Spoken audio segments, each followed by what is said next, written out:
First and foremost, we have to get rid of the things that we have to do in order to have these meetings. And the first thing we have to say is, does everybody know where the bathrooms are? You're all from here, so you know that the ladies is out here and the men's is over there. So you know that. And you know where the emergency exits are? There's one there, there's one there, there's out the... So those emergency items are now taken care of. Now, normally when we do these, we open with prayer.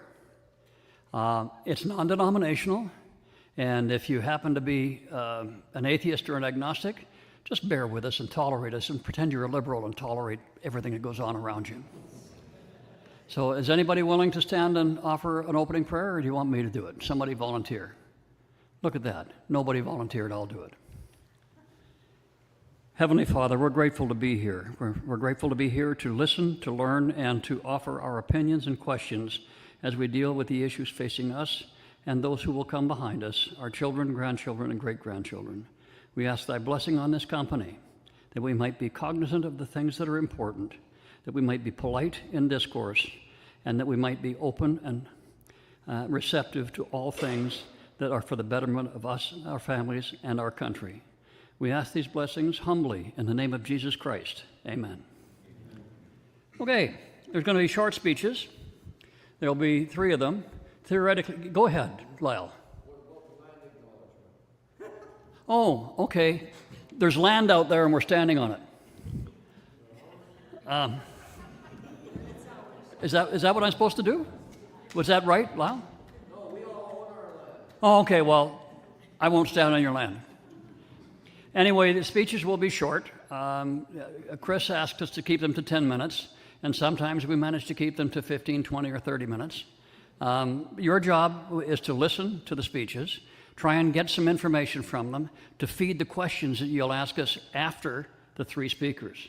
We'd ask you to hold those questions until the 3 have spoken, and then you can bombard us with all the questions you want. And if the questions are in favor of United Canada, that's fine. We'd like to hear them. We really want people to tell us why Canada's great and why we should stay. Haven't heard any good reasons yet, but I'm sure there'll be some come up. Now, our first speaker will be my lovely wife, Joanne. Joanne is a school teacher, and sometimes we tend to denigrate school teachers. We make them less than they are. This woman pioneered a lot of things in education, including things like relational learning and what's some of the other concept attainment, cooperative learning. She taught people all over the province and in some instances in the United States about these things. She was a very, very talented person. And also she was involved in the creation of an organization called the Alberta Assessment Consortium, wrote a book on it. That association is still active and well and deals with teacher education all over North America and in some cases in foreign countries.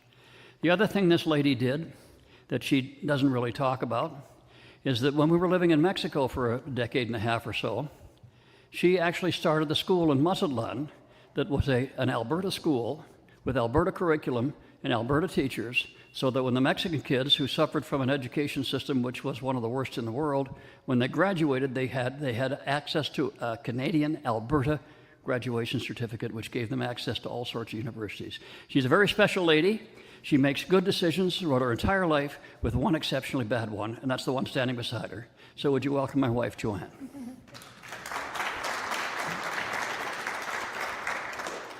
Thank you. It's been a while, and thankfully I wasn't involved in the education system today. I used to be proud to be saying that I am a teacher.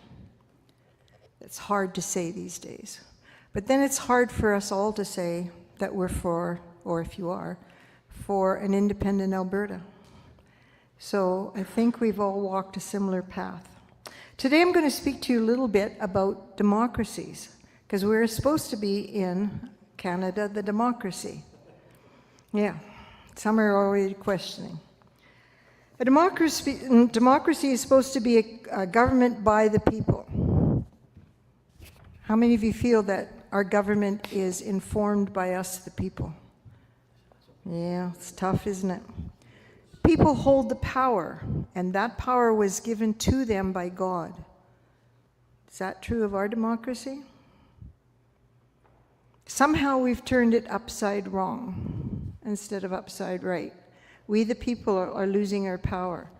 Back when I was a teacher, we made sure that we were informed by our parents regularly. We had monthly meetings, and I always had an annual meeting, a very large annual meeting in the gym, where they started to set forth the policy that they wanted to. I don't think it's possible these days. Anyways, on to democracies. There's a gentleman named Alexander Francis Tytler, and he was alive back in 1776. I don't think we honor our heritage enough, and he's one gentleman that was way ahead of his time. He stated that all democracies follow a cycle. We are following a cycle. Here's the parts of that cycle. He said that people in bondage lose hope, and they turn to God, and when they turn to God with prayer, they begin to get some faith, and through faith, they get courage. And through courage, they earn their freedom. Think about us right now. Through courage, they earn their freedom. And because they have their freedom, they prosper in the land. Do you know that all democracies, all free people, are very productive, prosperous people? But you look at USSR, you look at Vietnam North, you can see that when you're not free, the bottom drops out. With freedom and that abundance and prosperity, people start to get different characteristics. With freedom and with prosperity, they become apathetic, unmotivated, selfish, complacent. And that's because they learn to depend on the government. And they're smart, they learn to vote for the party that promises them the most stuff or dollars. And you know what? The members of parliament learn the same trick. They learn that they too can live off the largest of the country, the treasury. And our government becomes corrupt. Here, there's a whole list here. Where's my list? They begin to buy votes. They buy advertising. They reward their own. They become so that they own the media. And with all that, they control the political narrative. Are any of you feeling that some of those things might apply today? Yeah, we're in a state where many are living off the largesse of the government. And just remember, the government has no money. All the government money is our money. And they know how to spend it well. Not well in the sense that it's all good. Just a lot. When the people become dependent on the money that they get from the government, what happens is they become controlled by the government. You don't dare not do what the government asks you when you're getting a paycheck from the government. And what are they trying to push right now, the NDP especially? Basic salary. Just like they have a baby bonus for every baby that comes into the world, they're trying to now get us off our earned salaries onto a basic salary. That is complete dependency. The bad news is, once you become dependent on the government, the economy begins to collapse. Does anybody remember Margaret Thatcher's famous quote? The problem with that belief is that you soon run out of other people's money. And that's what's happening. So, let's look at some of the economic factors that indicate that the financial situation that Canada is in right now. You might be familiar with some of these just from your own home budgets. Unemployment, it's at a high we haven't seen since 1980. Household debt is really, really high. In fact, in Alberta, we are the highest household debt in Canada. Insolvency and bankruptcy are rampant, really, really, really increasing. We have a number of things. I'm not going to give them all to you, but I have a handout that you're going to pick up afterwards if you like, and it's got all of them because it's just endless. Inflation has hit us really, really badly. They say it's only about 3%, the government of Canada. It doesn't feel like 3% in our pockets, does it? Price of food, I swear, has gone up at least 30%. Food bank numbers have doubled. Most economists are now predicting that we're no longer going to be in a recession in 2 years, but we're going to be in a depression. And that's pretty serious. So it's interesting that there are many factors that contribute to the success of a democracy, but the one thing that bodes not well is the very prosperity that we develop. And a good government, a good constitution, would have some protection over that. The average life of a democracy is 150 to 200 years. There's one right now that's been continuous, that is without rulership under any other system, for longer than that. Do you know which one that is? Yeah, US of A. That's correct. US of A is celebrating their 250th birthday right now. They're doing better than us, but they're not doing great. The average, how old are we? Does anybody know how old we are? 159 years old. So if democracies start to collapse when they're 150 years, we've already passed that. We're in trouble. We need a fix. We can't rely on our government to fix it because we can't get into the Constitution.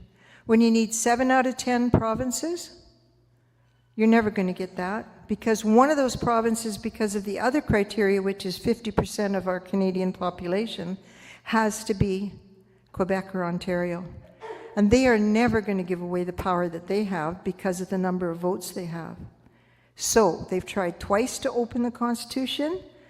It isn't happening. The only way we can get out of the natural collapse that all democracies end up in is to get out of the democracy. We must begin again. And we must build that democracy the way we, the people, want it. We want to make sure of the following. We want a government that puts the God-given power back into the hands of we, the people, where it belongs. The government works for us. They shouldn't be mandating us, not in health, not in any way. We should have a limited number of roles for the government. I would suggest only 3.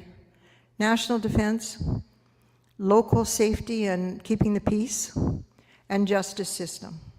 That would have to be consistent across the country. It also would give Alberta a chance to be judged according to our values, not the woke values of the East. We need a government that is close to we the people. Our government's too far away. We have no way to pressure them. We can't pressure them anyway except possibly leave because we'll take our money with us this time. We need a government that has very short terms. Our government is huge. I think it's about 30,000 people, just the Alberta government. And that's because once you get in there, your budget, your salary rather, is determined by the number of people under you, so they build little empires. We got to make sure that that doesn't happen. And we can do that with very short terms to make sure that we have movement in and out so they don't have time to build the empires. We need to be able to control their moves instead of them controlling our moves. If you've watched the last few bills go through, it's all about control. It's about knowing where we are, what we're doing, and whether it's approvable or not. So, we need a government of the people, for the people, and we need it right away. as fast as we can. I believe this is our one and only chance. I believe that this isn't possible for Chris and John and I to do this, and where's Barbie and Willie, the ones that have been working hard? We need all of you to help. We need you visiting with your neighbors. That's why we're giving you some information sheets. We need you to talk. We need for you to have the courage that's necessary to gain our freedom. And that's about all I have to say. Let's go, Alberta. Let's do this.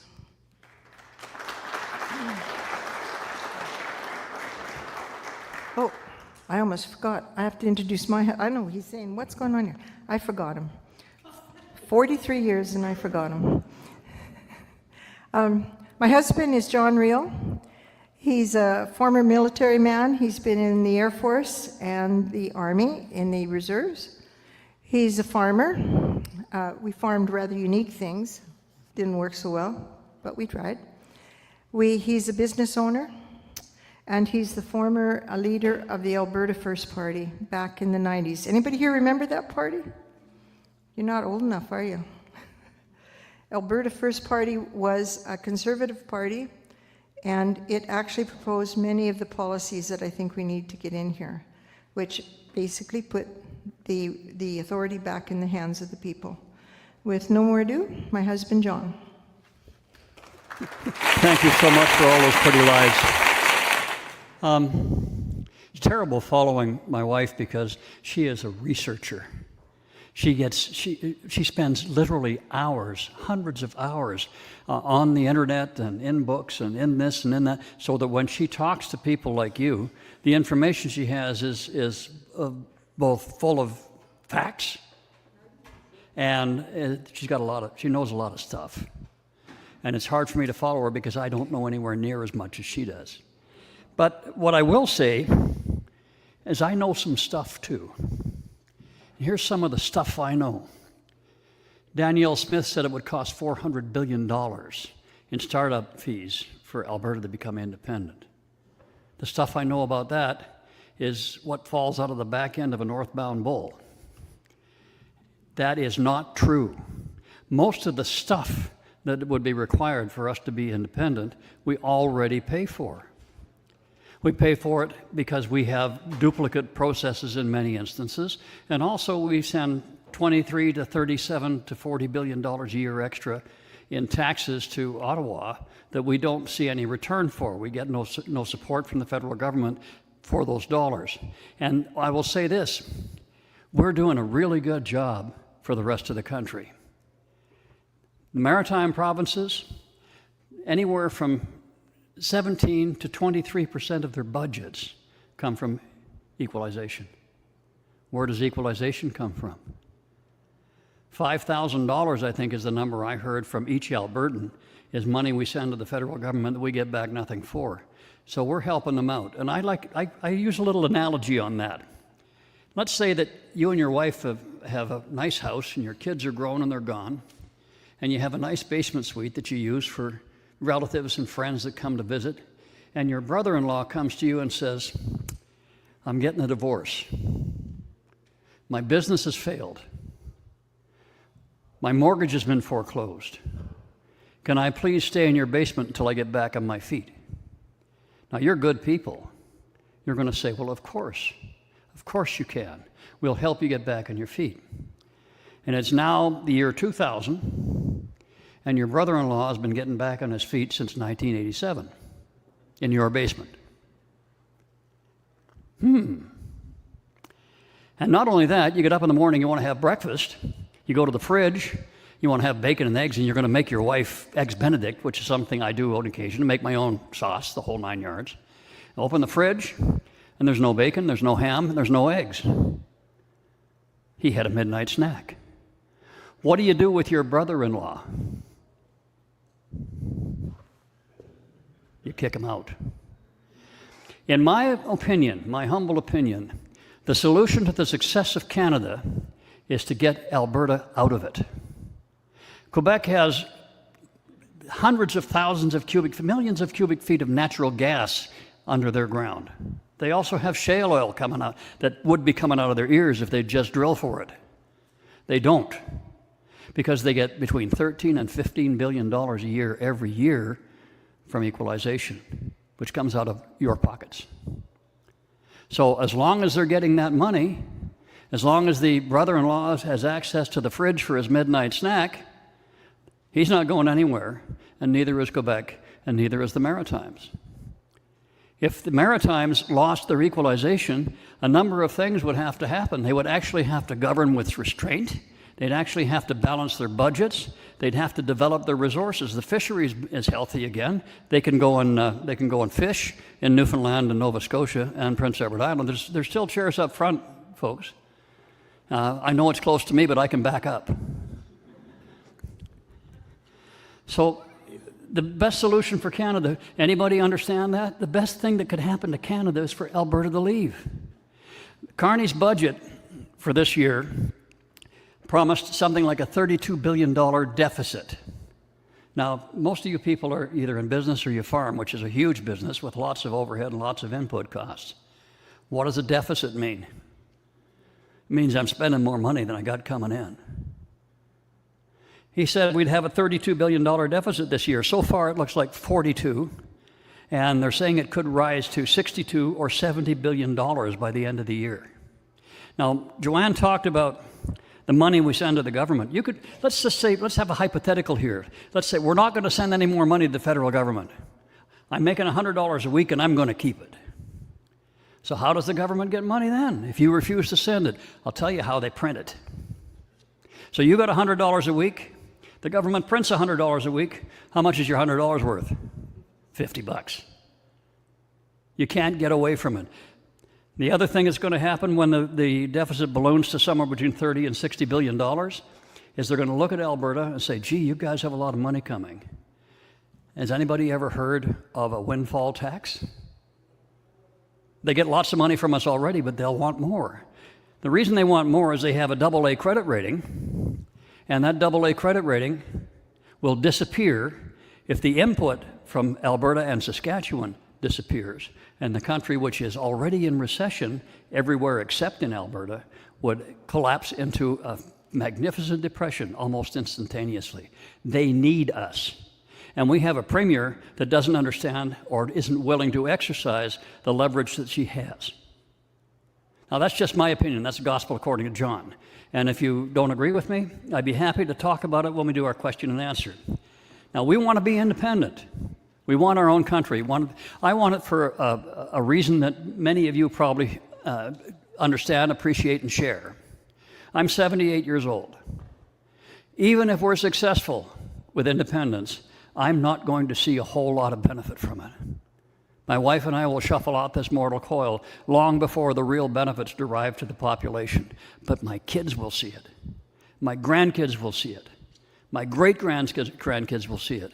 And we'll have a strong country with strong people, with a work ethic that comes from their parents and all of the ancestors of the people who settled this area, Alberta and Saskatchewan. Most of the people who came to the prairies didn't come from Europe. They came from the States. We have more in common with people in Texas than we do with people in Ontario. We're different than they are. We like to work. We like to produce. And we like people to get the heck out of our way and mind their own business and not ours. Is that a fair statement? I honestly believe that. And the people of northeastern British Columbia are the same, the people from the Peace. And they've been trying for years to find somebody who will allow them to join Alberta. Okay, so I've done that. No more harangues. I'm now a fan of Prime Minister Carney. I think he's wonderful. I think that what he's doing is going to really benefit the process of Alberta independence. I think every move he makes will add all sorts of impetus to the move for independence for Alberta. So for that, I'm grateful. But what I'd like to talk about is, if we talk about independence, and this is going to be a short one, let's talk about what we want to be. What is a country? What do you want for yourself and for your children? A country, it's really interesting. A country has to have borders. We have borders. A country has to have an ethos, a character. We have that. We believe in hard work. We believe in fairness. We believe in looking after ourselves and those who are less fortunate. Charity is a marvelous thing. Do you know that in the conservative community, the liberals and the socialists love to talk about, let's take care of the lesser among us. And they say, let's do that by having the government do it. What do conservatives do? They dig into their pockets and they help. They help their neighbors, they help their families, they help their friends. We're different than they are. You're different than they are. So we need a border. We need unity. We need unity of purpose and unity of ethos and unity of character. We have it. It's time to exert it. We need to look after the security of our country, which is the borders of Alberta that will be if we become independent. So we need some sort of a military, some sort of border control. We need good governance. Anybody think we have good governance now? Even in the province, does stick your hand up. Do you think our governance is good? Do you think the people who are governing us are doing well? They're doing a good job? I don't. But I'm perfectly willing to argue that with you if you want. What should happen in our country is we should have rights and freedoms. And like my wife said, rights don't come from the government. The most complete list of rights and privileges ever written by a government was written by the Union of Soviet Socialist Republics. Our rights come because we are humans. If you're a believer in God, they come from our Maker, from our Father in heaven. If you're not a believer in God, they just come from the very fact that you exist as a human being. They don't come from government. And the minute we cede to the government the right for them to tell us what our rights are, we have lost our individual dignity. The smallest minority anywhere is one person, one individual. And those rights should apply to every minority, which is every individual person in the country. We need to have economic prosperity and growth. When you have a society that rewards effort, investment, work, knowledge, you have a society that will prosper. When you have a society that rewards that by limiting the crap that you have to go through to get a permit, there's a mine in BC, a gold mine. They got their permits. They went through the entire process. They did the the environmental impacts assessments, everything else. And then a band of, I think, something like 23 Indians said, no, you can't do that because you haven't consulted us well enough. You know how long they've been trying to get that gold mine built? 15 years. We can't have that. We can't have it taking 15 years to begin to get a permit to do something that's going to provide employment, wealth, and satisfaction for our population. That has to change. We need to have economic prosperity and growth, and the way we do that is we streamline any kind of a permit process so that it can be done in a couple of years or a couple of months, depending on how urgent the need is. We need to have personal and community well-being. We need to have our own police force. We need to have the support of our neighbors. We need all of those things. And I know, I've talked with a few of you since I got here, just been visiting generally. You folks you're individuals. You're strong. You're determined. And if you continue that way, you will protect the individual rights of every person in this wonderful province, soon to become a country. Now, there's a lot of things that I've talked about in other talks that I'd love to talk with you, but I've used my 10 minutes up. And what I like to say is that, my job is to talk to you and your job is to listen. If you get done before I do, would you let me know? Okay? So I'm going to close with a couple of things. The next man up, I'm going to introduce him and let you know that I have an abounding respect for Chris. He's the proprietor, soon to be the CEO of the Whistle Stop Cafe and all of the other businesses associated with it. He has been to jail in defending his individual rights against government. He's a man of strong character, strong will, and dedicated to the ideal of independence for all of Alberta, for all Albertans. And I want you to welcome him with a round of applause that he is so deservedly entitled to. And here he comes, because I'm waiting for him. He's going to run up here. Look at the athleticism. Look at this. Look at that. Wow. Here he comes. My pleasure to introduce Chris Scott of the Whistle Stop Cafe. Well, thank you very much. I don't know if that was athleticism. It was something. I'll wait for you folks to decide and tell me what it was. Well, it's fantastic to be back up in Crête. This is the farthest north, I think, that I've gone in Alberta. Is it not? I'm pretty sure it is. Maybe I've been a little farther on a rig or something before. The first time I came here, you're not going to believe this. This room was packed. There was not a place for another seat. There was people standing all along the walls. And I walked into the room, and it was maybe I hadn't been doing any public speaking really, maybe 4 or 5 times. And I was absolutely terrified, because all of these people were here to hear what we had to say. And that feeling has kind of continued through this whole time. I mean, that was 5 years ago, I guess, 2021, I think, something like that. So for 5 years, we've been traveling across the province in one capacity or another, having conversations with Albertans about things that are going on. I've been up in this country talking to people about political parties. We've talked about Alberta independence. We've talked about working from within a party to change things. But we've been talking, right? And Crête, I got to say, I have a lot of admiration for you folks here, because the reason why I ended up here in the first place was because I heard about how you guys are standing up for yourselves and for each other. I heard the stories about how when the government was trying to impose their turned out illegal things on you, you guys rallied together and you basically told them to get bent. You're a community.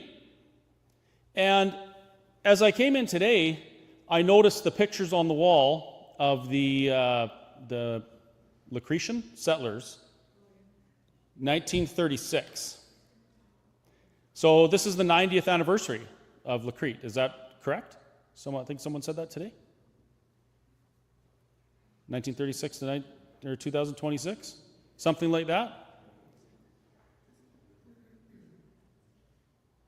And as I drove up here, I'm looking at the endless muskeg and swamps, and I think to myself, imagine being like the first people here and no roads, no nothing, just you're in on a barge on the river. And then you have to go somewhere and you're looking at this dense, wet, muskeggy, mosquito and spruce beetle infested land. And those people back then, against all odds, against Alberta winters, against disease even, built one of the most astonishing and thriving communities that I've seen in Alberta. And why do I say that? Because we drive through 300 kilometers of like hardly anything. Nowhere Alberta. And then when you turn the corner to come to Crête, it opens up and there's beautiful farmland, manicured lawns, businesses. You guys have more businesses here than a lot of towns down south do. And this all came from a group of people who arrived here on the river on a barge with some things, maybe not very much stuff, and then fought against the elements and animals and nature and all sorts of things, built families, built community, and then built this thriving town. And that it really drives home the idea that the people here, and largely the people in Alberta and Western Canada really, because while many of the people down south didn't deal with the muskeg, I mean, we still deal with -40, -50 winters and that kind of thing. So it's not exactly the easiest environment, but we built these things. They built these things. And nobody was in the way. The government didn't get in your way and say, oh, if you want to put a trap line there, you're going to have to do this consultation, and then you're going to have to do an environmental impact study, and then you're going to have to do this, and you're going to have to do that. You know, they didn't tell you that you couldn't have your children working your land. Like, how in the world did people break this land? Like, it's not just Alberta prairie. This is like dense bush. And those folks cleared it and built something and made something. And now there's roads and all these things. And that happened because you were allowed to do it. The government wasn't in your way. You had a vision and a mission. You wanted to build something. You wanted to build something for your family and community. And you did it. And here we are. Fast forward to now, and those things that I mentioned happen all the time, and it's next to impossible to get things done. Yes, things get built, but it's kind of against all odds in a different way. I mean, we have machinery and energy unlike we ever had before, but we also have bureaucracy and red tape unlike we ever have before. So while our problems have changed from 1936, when people came here and against all odds built something, we still have problems. I think they're better problems to have, but we have problems. So what do we do with our problems? In 1936, if people came here and said, hey, this is going to be a problem, getting rid of this stuff and building and making farmland, and turned around and left, nothing gets done. We don't do that. We see a problem, we see a challenge, and we meet it head on.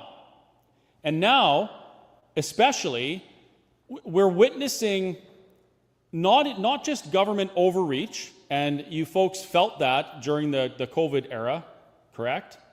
You watched as the bureaucracy that we've allowed to snowball around us came straight for us. We have an opportunity to make some very significant and lasting changes. Now, I've been up here advocating for Alberta independence a number of times, I think 2 or 3 times maybe. The first time, people were really on board with the idea because of what the government was doing. They wanted a solution. And very shortly after, there were some politicians that got in front of that parade that we created, that movement, the momentum. They harnessed it and used it to direct, to support politicians. Because they came up here and they said, if you support us, we'll do this, we'll do that, we'll give you this, we'll give you that. If you don't support us, oh boy, if you don't support us, we're going to end up with an NDP government. They used a combination of fear, I guess the carrot and the stick kind of thing, of fear and a reward to get you to look away from what you believe is the right course, which is self-determination. At least that's kind of the vibe I got before. And the conversation started changing to, well, you know, we just have to support this and I think everything will be okay. Well, now we fast forward to a few years later and we've been doing these things for years. We've been working from within, trying to change things. Jason Kenney says that we should be happy with the incremental changes that we're getting. The crumbs of Confederation, I call them. But now we're faced with some different things than before. Now, Ottawa is passing legislation that will make you a criminal for reading from the Torah, from reading from the Old Testament. They call that hate speech. Is it still working? How come every time I start talking about the government, the mic shuts off? Is it working now? The batteries might be dead. I might need the other mic in a second. Things are different now. It's not just, hey, we need the government out of our restaurants. Now it's like, okay, wait a minute. They're actually in our lives. They're telling us how to raise our children. They're telling us, yeah, I need the other mic. I'll pretend this mic is working and I'll speak louder until Joe brings the other mic. These things are coming from Ottawa. There's bills that are being passed that threaten your rights and freedoms. We see that. It's accelerating. And this wouldn't be a problem if we were able to go to the ballot box and change it. If we could go to the ballot box and influence the outcome of a federal election so that our values and principles were reflected in the House of Parliament.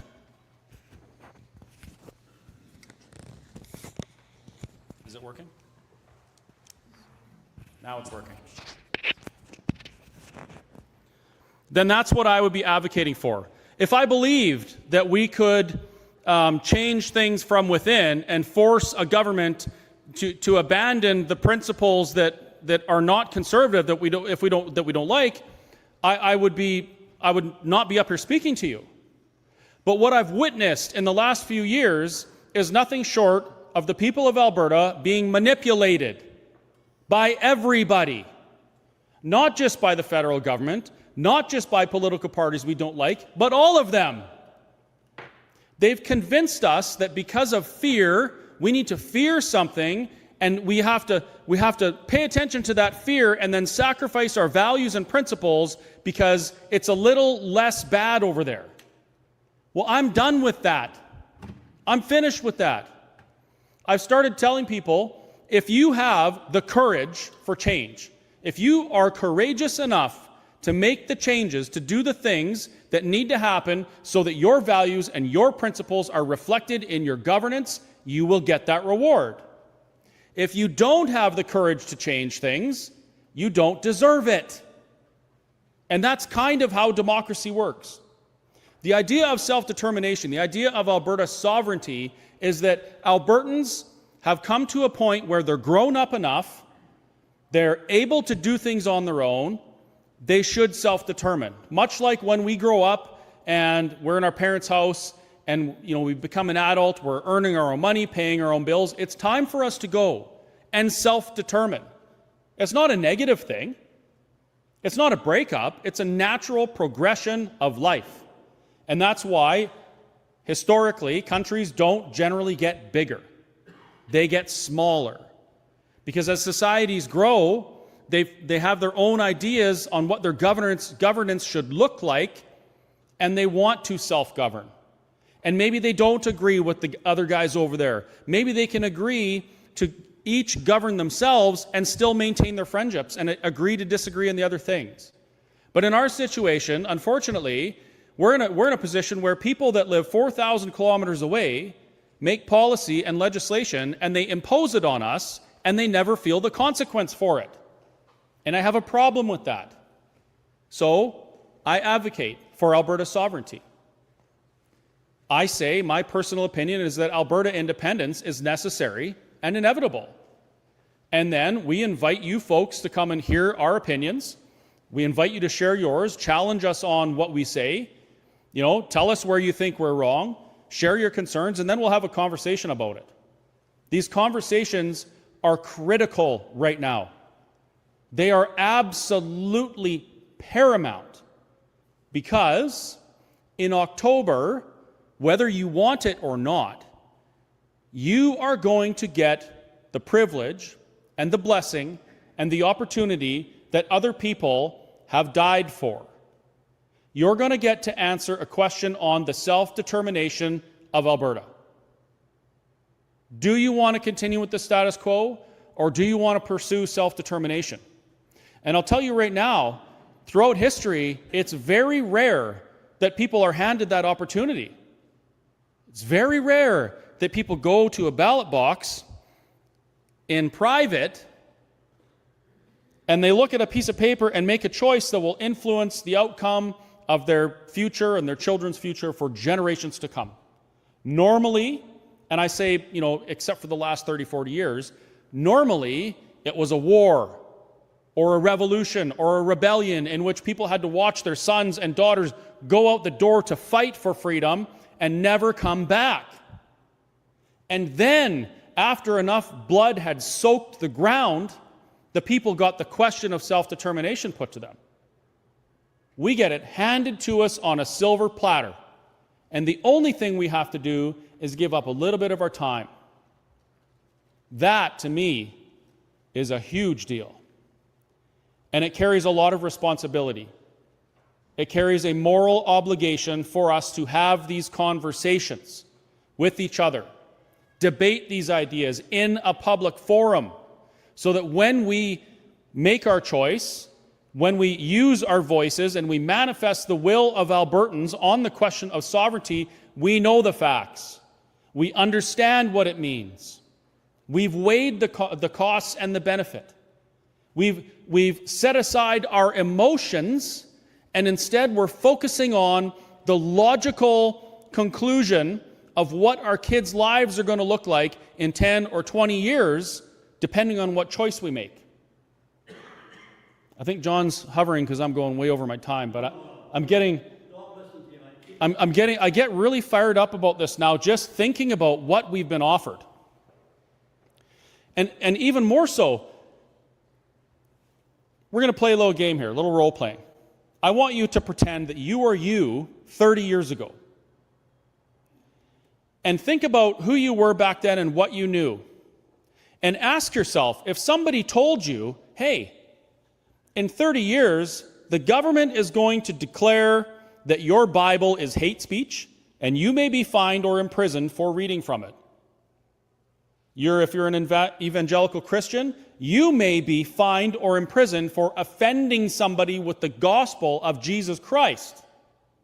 You may witness the government putting chains on a restaurant because they dared to serve hamburgers. You will watch a pastor be dragged down the highway and thrown in jail for the crime of preaching to his flock. Would you have believed that 30 years ago? I sure wouldn't have. I would have thought that that person was wearing a tinfoil hat and maybe needed some drugs of some sort to balance themselves out. Now, I want you to think, what do you think it's going to look like in Canada in 20 years if we continue with the status quo, allowing politicians, political parties, and bureaucrats to gaslight us into supporting the status quo? Do you think that our future, that our children are going to live in, will be better or worse than it is now? I believe 100% that if we allow society, if we allow Canada, specifically Alberta, to continue on the path they're on, things will be much, much worse in 20 years. And I refuse to allow that to happen for my kids without getting involved and bringing this concept of the conversation out. What do we see in the news right now from both sides? We see a huge desire just to cancel. Our Let's Talk Alberta events have been canceled at not as many as some, but I think 3 or 4 venues. People don't even want us to have the conversation. And how dare they? How dare anybody tell us that we shouldn't be talking about what our future looks like? This is so important. Way more important than it was in 2021 when we were fighting to end the mandates. Right now, we are truly fighting for the opportunity to choose a better future. And this goes both ways, by the way. I've shared my opinion with you. You may not share my opinion. I want to hear why. I want you to tell me why I'm wrong with what I'm saying. I want you to try and convince me to come over to your side to support the status quo. Why? Because you might be right. And if you're right, I want you to explain to me why you're right so that I can make the best decision as well. You see how this goes? So far, people have challenged me on many of the things I've said, and almost every time, actually I can't think of one time that it hasn't happened, but I'll just say almost anyway, what they challenge me with, I think about this and I turn it back and I say, and I explain how this is a reason why we must change the status quo. Everything from pipelines to First Nations issues, to borders, to security, to currency. Every one of these things, as I have these conversations with Albertans, it's almost impossible to make a case for the status quo. So we just keep having the conversations, and especially considering I think there's only like 45, 50 people here tonight. There's a lot more people than this in Crête, correct? There really should be probably thousands of people having these conversations because everybody's going to make that choice, correct?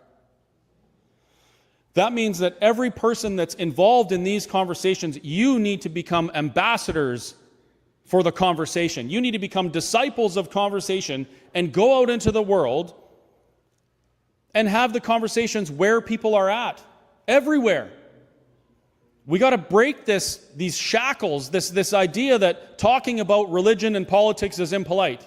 Well, I know that in Crête, you don't think talking about religion is impolite, but politics is still kind of taboo. We have to get rid of that notion. We can no longer be chained by the status quo or shamed for our opinions. In a democracy, you have to be allowed to speak and to share your opinions. That is the only way you get to the best conclusion. So now that I've taken up way more time than I wanted to, I have a couple things that I need to mention. The first one, and I hate this part, these events, nobody pays us to do it. We don't get government money. We don't get anything from Vladimir Putin. We don't get anything from Donald Trump. We don't get anything from Daniel Smith or Naheed Nenshi. Well, Naheed Nenshi gives us tons of good memes, for sure, with everything he does. Sorry, can't help myself. This is all grassroots funded. There is a little green box there that John is going to begin passing around like a little collection plate in church, kind of the same thing. If you can, please consider donating to support what Let's Talk Alberta does. We're literally going to every corner of Alberta, and we're going to share our opinions, and we're going to encourage people to have these conversations wherever they are. We're going to be, by the time we're done in October, and then we're not going to be done, we'll have done a loop of Alberta 6 times. And this is a really, really big area, and it costs a lot of money. So we appreciate your support. For those of you watching, same thing. If you can, please consider supporting what Let's Talk Alberta is doing. We're actually up here tonight, and we're in Calgary on the same night. There's another group of speakers doing the same thing in Calgary. So when I say we're at all corners of Alberta, we literally are. We're going everywhere. And we can only do it with your support, so thank you very much. The other thing I wanted to mention is that there is some extremely overpriced merchandise over there. That's a fantastic way to start a conversation, even if you just buy something small like a keychain or whatever, or take one of the trifolds or something like that, put it on your coffee table. It is a great way to start a conversation. I can't tell you how many times Jessica and I are out somewhere wearing our Alberta-themed merch because we're Alberta patriots, and people come up to us and they strike up a conversation, tell us how much they like our shirt. It's absolutely awesome. Once in a while, we get a stink eye. Do you know what that is? Someone sees you and they're like, oh, you're a traitor. And it's like, oh, okay, well, let's talk about that. And they usually don't, but it's an opportunity as well. So please consider representing your opinions and wearing them proudly to facilitate the conversation. So now we're going to break for about 10 minutes and just mingle amongst yourselves, visit with the other speakers, visit with me, whatever. And then we're going to come back for a Q&A. And I would encourage you, please be bold with your questions. If you're shy and you don't want to be put on the spot, you can write your question down on a piece of paper, and we'll just read it up here, so you don't have to, you don't have to stand up and be in front of everybody. But we will answer all your questions. At the same time, I always watch the live stream. This is live right now on the internet, and I look for the questions there, and I try to answer them live as well. Nothing is off the table. If you disagree, come to the front of the line, tell me why I'm wrong, and let's talk Alberta. Thank you.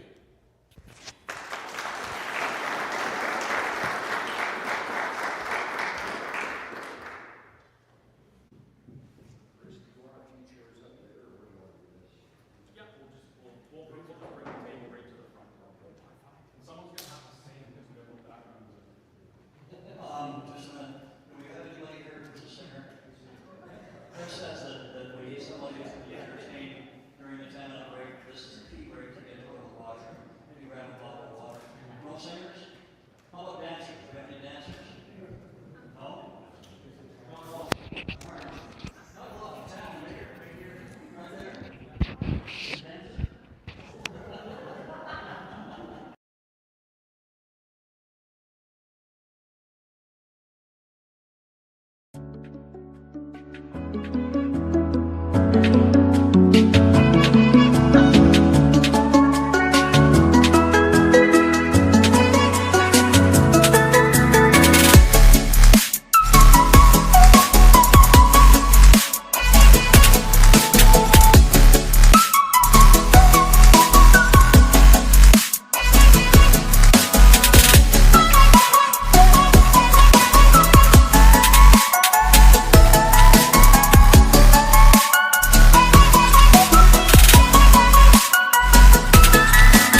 Is there anybody that might volunteer to run around with the microphone for people that have questions?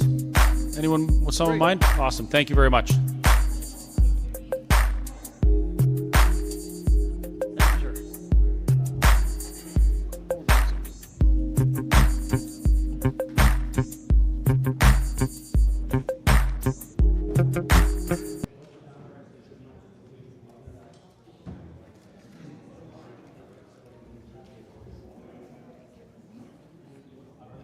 Did you find your magnets?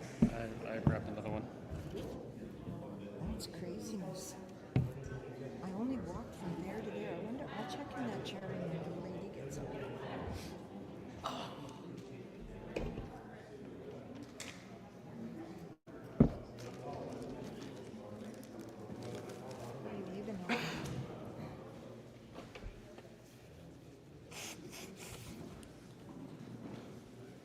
So for those of you watching online, if you don't mind, just put a bunch of question marks before your question.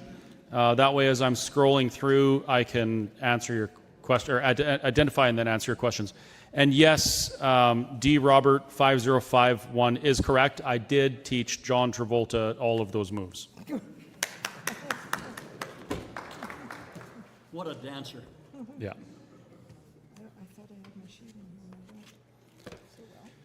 Okay, so yeah, any questions, comments, just raise your hand and we'll give you the microphone and feel free to speak your mind. Is it on? Is it on? Yep. Yeah, I have one question, not just for myself, but it's also for myself. Let's say if Alberta separates and becomes its own country, does it start with a new party of its own? Like not a UCP, not a Liberal, not an NDP, because as far as I'm concerned, they're all corrupt. That's a great question, and many people have that same question, so thank you for asking. The question is, if Alberta becomes independent, do they start with a new party? And the answer is yes, but it's a little more in-depth. So I'll just go through it from start to finish. So the pathway to nationhood would be referendum, successful referendum on the question of Alberta sovereignty, which is not this October, by the way. That's a different thing. And then it would be negotiations with Canada. Failed negotiations could result in secession. Alberta becomes independent. When Alberta becomes independent, the current government no longer has a mandate. They are administrators. So what would happen then is Alberta would have already been considering what our constitution may look like. And we would be ready as citizens to have constitutional conventions and decide what it looks like. So that would tell us what form of government that Albertans want to have.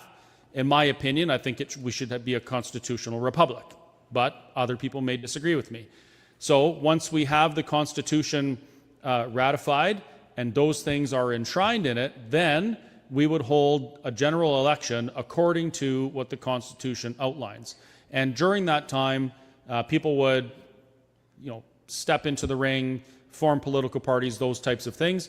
But it is very unlikely that what we have right now would carry over into that, just because we would be, there would be different rules. We would be telling the government how we wanted government to be structured, rather than our current Constitution, which was England telling us how we were going to be governed. And this is one of the greatest opportunities with potential independence, is that for the first time in Canadian history, we actually have the opportunity to tell the government how they may govern on our terms, not on their terms. And that's a big deal for me. Thank you. I think we should be a monarchy, and I want to be the first king. It's worth a try. All right. The fact is that there are people right now who are very well educated in constitutional law, who are working very hard to try and develop a framework for what our Constitution might look like and what the form of government might look like that we may have. That will be ongoing for the entire duration of the process that we go through, and these people are quite smart, and they're not going to do a darn thing without your consent and mine.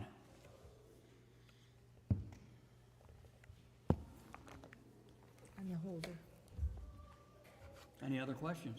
Or comments? Or comments? No questions? There's one over there. Thank you, sir. That's my twin. That's John, right? It is. Yeah, that's what I thought. Your other brother, John. Thank you. My question, I have a couple of questions. In the ballot box, or when voting would happen, how will it be done? Like, do I trust the system? I really don't. For voter fraud. What's that going to look like? And I have a question on values.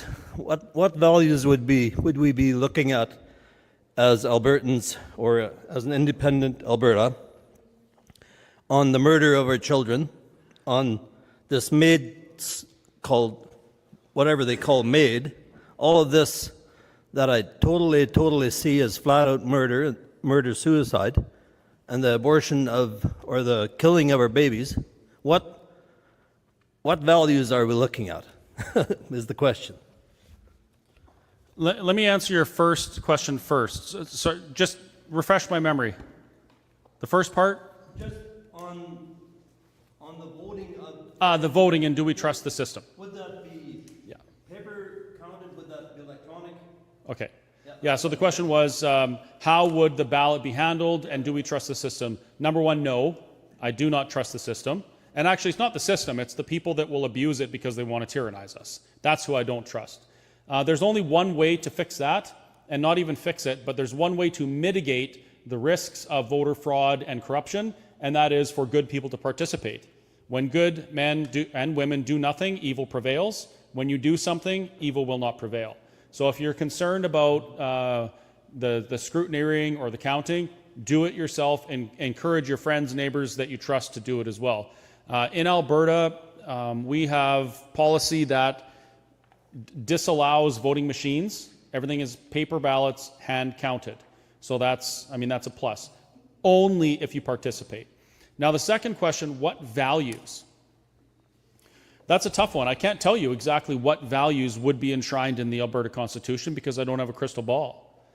I can tell you what I will advocate for. I will advocate for a society that puts individual rights and liberties as paramount, based on a society that respects the rule of law and the supremacy of God above all else. That's it. And if you consider the values that created the free Western world, those were Christian values. And I'm not saying it was all Christians, but it was the idea that there's something greater than ourselves that we need to look to, because if we're looking to ourselves for the answers and trying to determine what's wrong and what's right, we're going to mess it up because we're messed up. So the supremacy of God, for me, is absolutely critical. And if you're an atheist, maybe you don't believe in God like I do. But many, even atheists or secular people, believe that there's something greater than humans. And, I hope that, maybe that conversation opens up and someone can change their mind, because I think that's a really important conversation to have. But when you're looking at a society, consider which societies are free. Are majority Muslim societies free? Do they have individual liberties and rights? Not really. None. Especially if you're a woman. And for women, it's even worse. And this is like this all over the world. The values that allowed us to have the freedoms that we have in Western civilization exist because we believe that God gave us free will. And by extension, we acknowledge that people should have free will. So we don't force them to do things. We don't force them to share our opinions and beliefs. We don't force them into our ideologies. But the basic premise is that, for me, we are created in the image of God who gave us choice. Therefore, we should extend choice to those around us. When it comes to specific policies on abortion and MAID, these are things that, in my opinion, are not political problems. They are society problems. They are issues with what people believe to be right.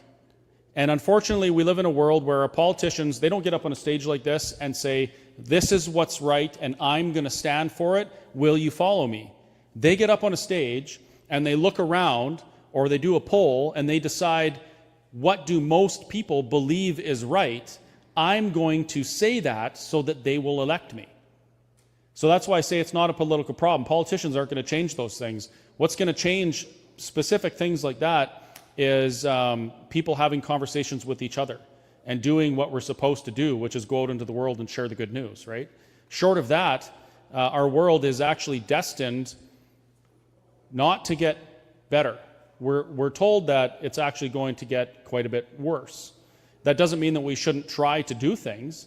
It just means that if we're going to set our sights on something greater than ourselves, we have to be willing to to do the work, do what we know is right, even though it may not go the way we want. And this is the world we're living. This is the world that we were given, and this is a world that no matter which side of the policy arguments you're on, I'll tell you right now that the good has already triumphed. Did you know that?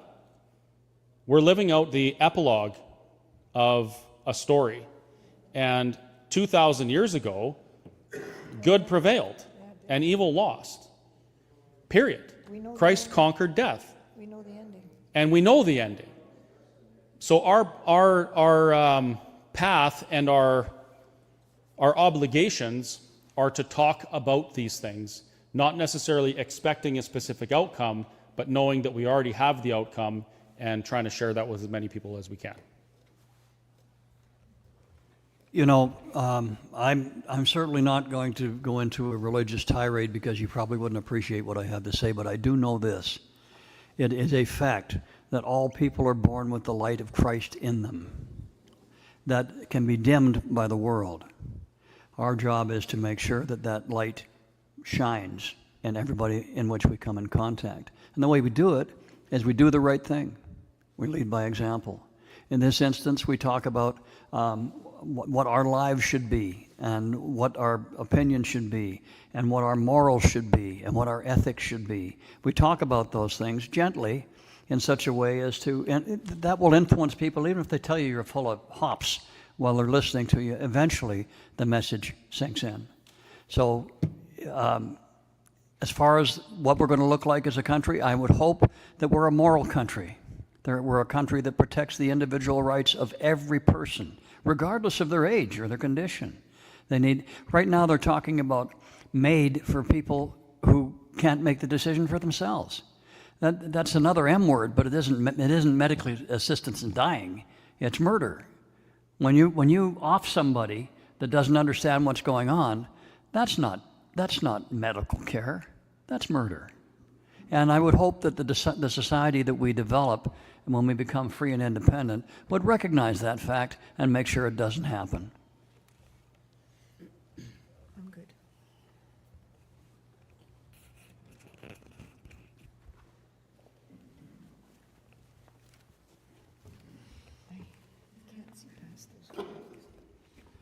So I think most of us know what's been happening in Ukraine since 2014. And there's people similar to us. They got caught between two countries. And I'm wondering, how would you say we are different? And how can we ensure the same thing doesn't happen here as happening there? So. We are different. In Europe, all parts of Europe, and some of that has migrated to North America as well, but there's always been conflict between peoples in Europe. And right now we have a situation where we are different from the people that we want to separate from.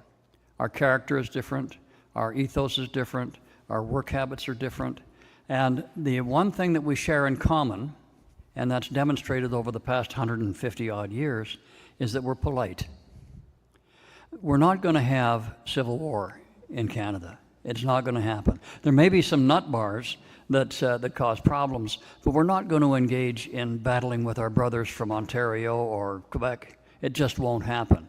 When we do become independent, it will be through legislation and or a unilateral declaration of independence supported by the international community, and it will be recognized. There might be hard feelings, there might be harsh words, but there's not going to be any battles. It's just not going to happen. I'll just share something else that I think is completely different. Internationally, it's well established that people respect the right to self-determination, right? That's just a concept globally that is acknowledged. Except for the Kims of the world. Alberta never had a choice. Alberta wasn't created or didn't join Confederation by negotiating the terms and entering in as a partner. Alberta was legislated into Confederation by an act of Parliament.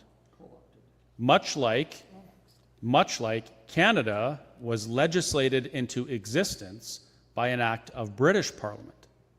So this is the difference here. Alberta, in 1905, which the same year, by the way, is when Norway and Sweden split peacefully,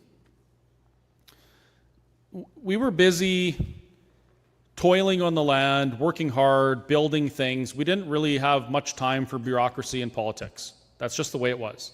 We were actually the Northwest Territories, and I didn't know any of this until like the last 5 years. I actually saw a birth certificate. A friend of mine brought his grandpa's birth certificate from Edmonton, Northwest Territories. I thought that was pretty cool. So we're working and doing things and not really super concerned with politics. And it just kind of happened. There wasn't a referendum. There weren't town halls like this asking if we wanted to join. Ottawa passed a bill to bring Alberta, or to create Alberta, and another bill to create Saskatchewan, bring them into Confederation so we wouldn't be absorbed by the United States. Period. Southern Alberta has a pile of United States influence. As a matter of fact, there were more American settlers in the southern Alberta than there were European. Some of the towns down there, Usona stands for the United States of North America. Rimbey used to be Kansas Ridge. Airdrie was Yankee Valley. Like, they were American towns with American people, and it was imminent that America was going to absorb much of Alberta and Saskatchewan. You've maybe heard the 54-40 or fight slogan. They wanted this. So that's why we were brought in. And this is the difference. What you refer to, the conflicts that have been going on in Russia and Ukraine have been going on for hundreds of years. Hundreds. They stem back to ancient power struggles, family feuds, these types of things, and they prevailed until today. And I should point out that things were mostly okay until one side was provoked quite heavily on both sides. Now, what Alberta is considering and contemplating isn't like some sort of a birthright thing or an ancient feud or an argument over something. It's quite literally a group of people growing up and deciding that they want to do it themselves. That's it. And John mentioned, the idea of a civil war in Canada is absurd, although if you look at some of the things happening in the big cities, it almost resembles a civil war in some cases, which is interesting. But I would ask, to those who say an independent Alberta would immediately be annexed or taken over by somebody, I would say taken over by who? By the United States? No, they don't do that. They respect democracy. They've actually said that they would respect Alberta's choice to self-determine. By Canada? I don't think so, So that's how I believe it's different. If any of you have any comments as to why things might be the same or why we might be looking at something like that, I'm all ears. Your hand was up here? Yeah, by so-called, whatever happened on the truckers' convoy with their horses, that's what would happen. So the comment was, what happened during the truckers' convoy with the horses, that would happen here. Well, Not with horses, but you know what I mean. I know what you mean. I know what you mean. Here's the difference there. In Ottawa, that protest was done under the Canadian structure of governance. When Alberta decides to withdraw from that, we no longer submit to that system of governance, to that authority, and to that law. We just don't. And that's kind of the whole idea of independence, is we would be rejecting the current structure. We would be rejecting the Constitution, saying, no, we want to write our own. So Canada wouldn't have an authority over Alberta as they had an authority over the protesters in Ottawa. It would be a different thing. I will say, if that did happen, I think that our very good friends and neighbors to the south would have a big problem with it. And I think the men and women of Alberta, who are very, very resourceful, tenacious, and strong, would have a big problem with it. And I don't see that being I don't see that being a plausible outcome.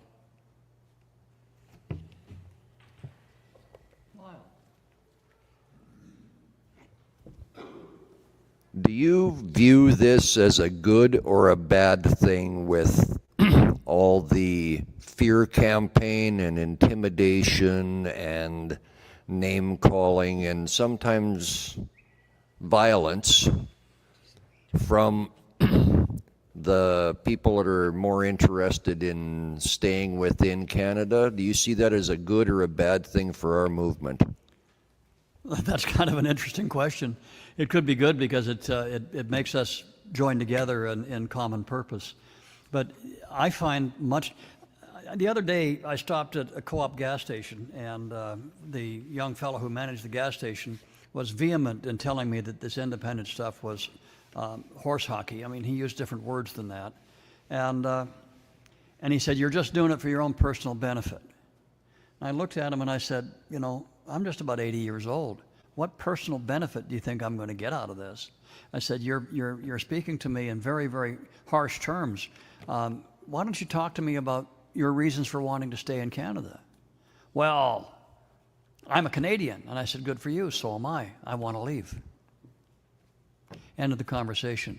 The fact is that most of the stuff that's harsh is done on keyboards. Okay, they're keyboard warriors. Now, sometimes you run into people who are quite vociferous in public, like I had that the other day too. Guy rolled down his window and gave me all sorts of poop about how I was a separatist and a traitor, and I was guilty of treason and sedition, and he would escort me to the border down south anytime I wanted to go. I told him, I said, "Thank you very much for your kindly delivered and civil comments. I understand your position, appreciate it. I don't agree with you. See you later." What would you do with the financial extortion that is happening even right here in this town that people are caving to? Can you explain just a bit more? What kind of extortion? From who to who? There are groups of people that are threatening to pull their business away from. Well, they can't hear it online. Oh. Need that little mic on top. There are groups of people and individuals threatening to pull their patronage away from businesses if we even put an Alberta flag up. Well, I have a lot of experience with that type of thing.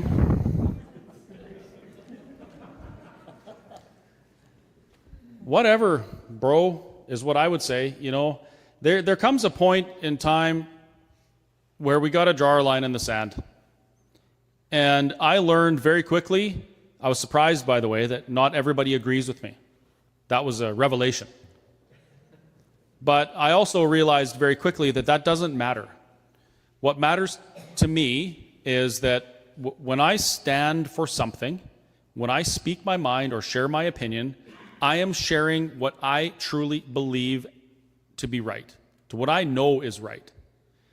Other people's reception of that or perception of that and their response to it is none of my concern.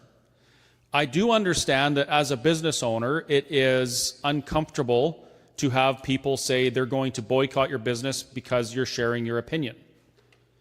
But I also know how comforting it is when you share your opinion and people travel from 9 hours away to come and have a hamburger at your cafe because they believe in what you're doing and what you stand for.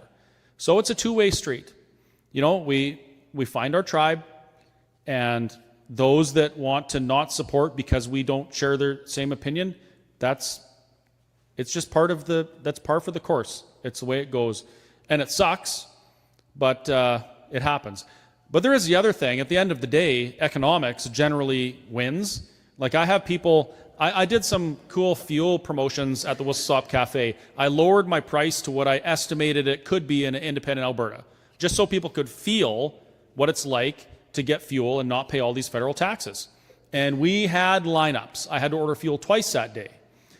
Even the people that hate me showed up. They said they never patronize my business because I'm a COVID denier or a anti-vax or anti-mask or a separatist or a traitor. Never going to set foot in there. Well, there they are dispensing gasoline into their car because it's cheap, right? So that just kind of goes to show what people's principles really are, I guess. But it doesn't change the fact that that will happen. And the only way we can mitigate that is if we can bring those people into rooms like this and have conversations with them.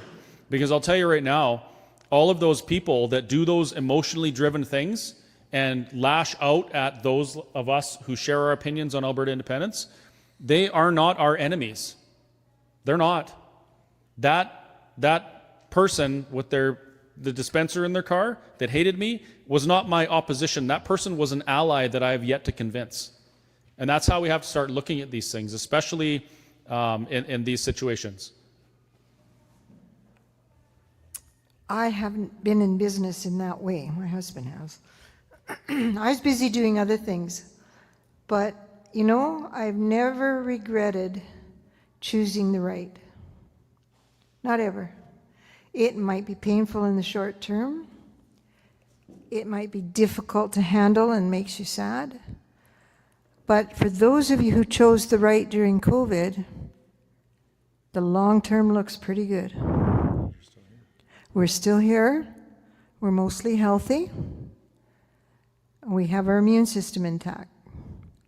But that's just one example. I think you can all think back. We're all old enough here to say, I remember as a child I had to make a tough decision.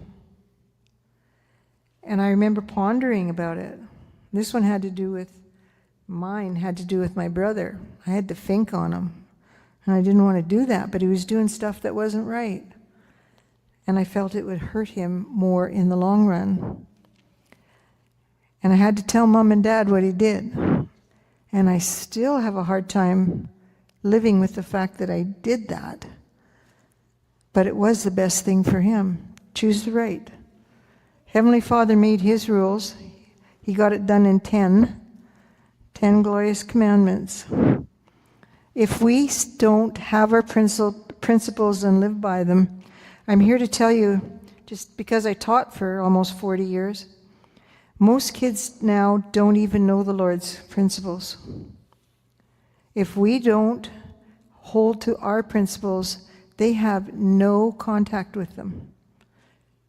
Good things come when you do good.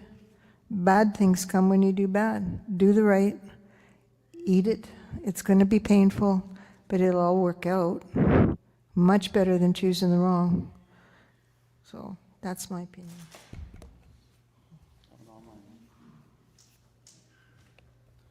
There's an online question here I'll read. Oh, it is, to what lengths do you think the feds will go to interfere with Alberta's sovereignty? All the lengths. Yeah, all the way. I really believe that. I really believe that, and we're starting to see it.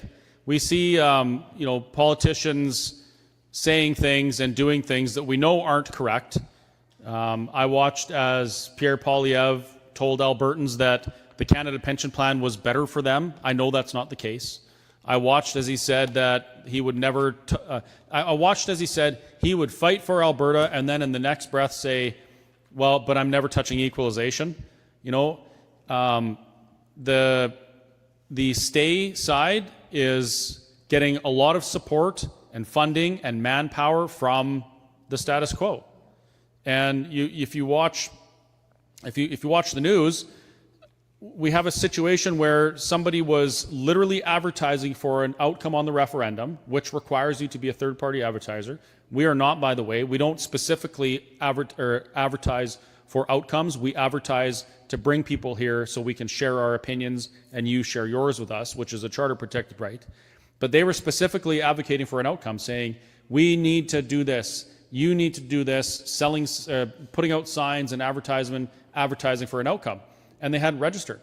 And they just kept doing it and doing it and doing it, and no one said anything. But if the non-status quo side does that, boom, they are phone calls and letters, and they're in court and all these things. So yes, they will go to all sorts of lengths to interfere with Alberta's sovereignty. But that, we never said it was going to be easy.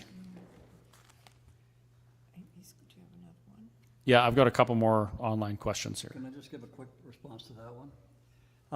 The other thing is we still have leverage. Prime Minister Carney made a comment a few days ago that he would use the Clarity Act to prevent Alberta sovereignty. And I think he sat down with a bunch of his lawyers in the back room, and they told him that under the Supreme Court reference on independence, that if he did that, it would be negotiation without good faith, and that Alberta would then be allowed to unilaterally declare their independence. So shortly after that, he backed off on that Clarity Act thing. So there are limits, and we do have some authority that we can use in those negotiations.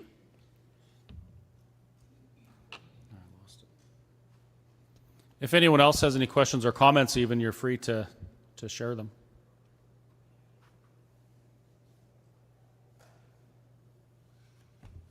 Oh, this is interesting. Todd commented on YouTube. He says, my ancestors come from the Dakotas, and they didn't like it when Canada took over, because most of our trade was done with the U.S. Like, there wasn't, it still is, but there was no border really. It was just back and forth, and people coexisted. It was a completely different thing. Hi. I'm just wondering about timeline, like best case scenario to worst case scenario kind of idea, what we're hoping for and what we could expect for the ability to become our own country. Well, we get this question a lot as well. Great question on what's the timing look like. It really depends on the people. If Alberta had a massive revival of sovereignty spirit and we took to the streets, it would be very, very quick. But what's happening right now is Albertans are kind of dipping their toes in and pulling them out when they're a little bit freaked out. The government has given us a question. It's to do with Alberta sovereignty in October, but the question is something that choice A, Alberta should remain a part of Canada, or B, that the government of Alberta should begin the legal process according to the Constitution of Canada and the Clarity Act that would lay the foundation for future talks about sovereignty that may or may not result. I can't remember. It's very long. But it's one question, do you want the status quo? The second part is, do you want to do something different? So let's say, for instance, that we have a resounding, what's the word? A resounding result. Let's change result. Well, now the government's going to say, well, hold on. Okay, great that you did this referendum and we respect you, but there's an election coming right away. And right now, we just need to focus on beating the NDP. So just don't worry about the greatest opportunity that Alberta's ever had, because you need to fear the NDP. And that's going to drag it on past 2027.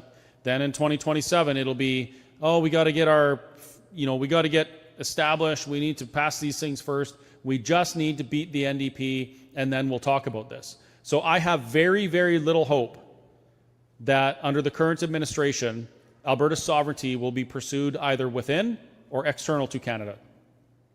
That's my opinion. That's why I say, if Albertans really want this, if you want this opportunity, you're going to have the courage to change. You're going to have to change something. You're going to have people who are representing you, who are bold and unashamed of their position on Alberta sovereignty. You're going to need people that will go into the legislature and speak openly about this topic and challenge those who oppose it, because that's where it's supposed to happen. We're supposed to have people representing our position and our values in the legislature, and they go in there and they argue with each other and they debate and they come to the best conclusion for Alberta. But we don't have that right now. Everyone's on the same team and we have no voice. So if Albertans have the courage to change and we build something like we've never built before, the timeline is considerably shortened. If we're too scared to do that and we capitulate to the fear of the NDP, this could drag on for years. Not what you wanted to hear, is it? It's an answer. Yeah.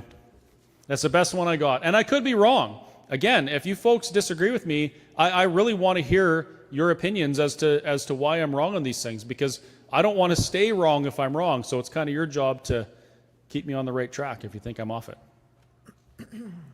I have a slightly different opinion. I look at the people that we talk to as we travel around and do these question and answer sessions, and I see dedication, and I see courage, I see desire, I see the desire to do what is correct, what is right, what's right for you, and what's right for your family. And in my opinion, I think we can accelerate the whole process by you seeking the same type of people to put into the legislature that you are. And that means you need to get involved in the selection of who it is that goes to the legislature. You need to get people that represent your opinion there. So it boils down to, what do you want? What are you willing to do? How much are you willing to do? Are you willing to stand up and express your opinion, even though it might be a little bit scary?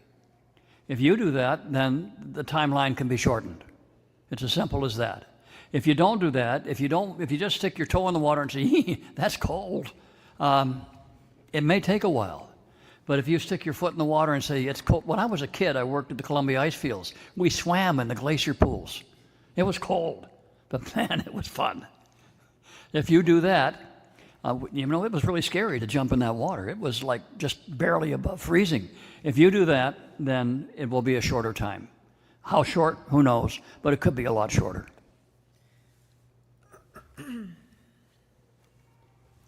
I have another online comment. This is a good one. So this one's from Andy. Andy says, that's fair historically, but once you start saying we were never asked, this becomes the basis for sovereignty. The conversation immediately gets much bigger because Indigenous nations were never asked either, and their sovereignty predates Alberta itself. That's where the sequencing and consent questions become difficult to untangle. It's a good comment, but there's some misconceptions here. In Alberta, they had a group of people that traveled all over the place between 1876 and 1899, and they wrote the treaties. They had the treaties agreed with the Indians occupying Alberta at the time and the Crown. Now, people like Andy often have this idea that the First Nations people that were here existed in some utopia paradise and everything was perfect. That is not the case. I wrote a blog, and I shared this yesterday in, where were we yesterday? Slave Lake. You can find it online. You can also find it at whistlestoptruckstop.ca/blog, and it's titled, the first one is Why Treaties Were Meant to Free People, which is the one I read, and the second one is Why Alberta Independence Could Benefit First Nations People Most. So the misconception is that everything was perfect. That's not the case. There was widespread famine because the buffalo herds were diminishing. There was widespread disease. Tuberculosis had taken out, actually not just tuberculosis, but tuberculosis, smallpox, and a few other things had taken out, estimated, and there's no way to know, 70 to 80% of the North American Indians between 1600 and 1876. That's a big number of people. Yeah. There was massive tribal infighting. They didn't have perfection and peace all the time. There was slavery. There was all sorts of things that were difficult to deal with for First Nations people. When the Crown watched what was going on, after they witnessed what happened in the United States and was continuing to happen with the actual genocide of the American Indians, they didn't want that. I reject the premise that the Crown was genocidal and that they were wiping people off the planet. I genuinely believe that there was good people back then, and they wanted to be able to coexist with the people that were here. And so rather than forcing people off the land and doing what was done a couple hundred years prior, they wrote the treaties because they wanted to peacefully coexist. They wanted to make sure that there was a central authority that governed so that the different groups didn't have to worry about warring with each other all the time. They were under the jurisdiction of the Crown. They wanted to make sure that they could continue to hunt and fish and gather according to their customs so they can have what they need. They also recognized that world was changing. The West was being settled. It was expanding. And they wanted to make sure that people could integrate. The the signatories to the treaties on the First Nation side, they asked for schools and for medicine chests on the reserves so that they could learn to integrate with what the world was becoming. Now, this isn't an opinion that's shared by mainstream, for sure. I'm kind of out on my own with this, but I've read some of the pretext to the treaties and some of the things that occurred before, and I'm pretty confident in this position. So Andy's comment that there was never any consultation is completely false. It was completely false. There was talks, there was negotiations, and the First Nations people agreed to give up their right to the land, their ownership of the land, to the Crown in exchange for certain things that would help them to integrate into what the West was becoming. And it was a better choice for them. Now, fast forward a few years when Ottawa gets their dirty, sticky fingers in there like they usually do, in comes the Indian Act, everything changed. Those treaties that were written in 1876 to 1899 were not meant to shackle people to reserves. They were meant to free people from famine, from disease, from genocide that occurred south of the border. And Ottawa changed that. They imposed a colonial system of governance on as an Indian band and council, and they imposed the colonial reward structure to that governance. Keep the peace and order in your nation, and we will reward you. And that's what we see today. So I like Andy's question. It's a good question, and many people share that. But I reject that premise. And I instead believe that Alberta independence and an independent Alberta does not mean that our First Nations brothers and sisters aren't respected and their treaties aren't honored. It doesn't at all. As a matter of fact, things have changed since those treaties were signed. Alberta wasn't a province when they were signed. We became a province, and the treaty survived. In 1931, the Crown gave jurisdiction over land and resources to Alberta from the Crown, and the treaty survived. We repatriated the Constitution. The treaty survived. And independent Alberta, the treaties could survive. But it's up to the signatories. And I believe that Alberta independence will benefit First Nations people the most. Really couldn't get any worse, could it? We're upset. Husband and I, we've lived almost 80 years. I'm upset with the control that the federal government has over us. It's not right to mandate medical care to anyone. In fact, it's not right and viewed as not right in the world, not just us. I don't like the fact that they're trying to stop our free speech. I don't like the fact that if we don't agree with their definition of something, that we're hate speaking. We're not hate speaking. We have different facts. They don't acknowledge facts, they acknowledge feelings. So, I've lost my train of thought. It happens. You get hit by one. Yeah. So, really,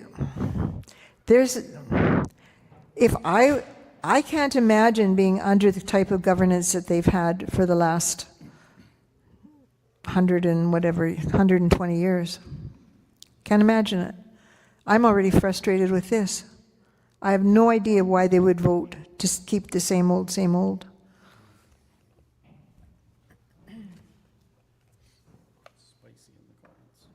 Right now, the people who live on the reservation live on land that is owned by the Crown. It's owned by the federal government. They don't own it. It's managed on their behalf. They can't get a mortgage. They can't borrow money against their house so they could start a business. They have to go on bended knee to the band and council to get a place to live. What about Alberta independence is not advantageous to these people? Because they get an opportunity to leave things the way they are, to renegotiate what they want, or to move the existing agreement to Canada. The thing that needs to happen, or from Canada to Alberta, the thing that needs to happen is the Indian Act has to disappear. The treaties are fine. It's the Indian Act that's the problem.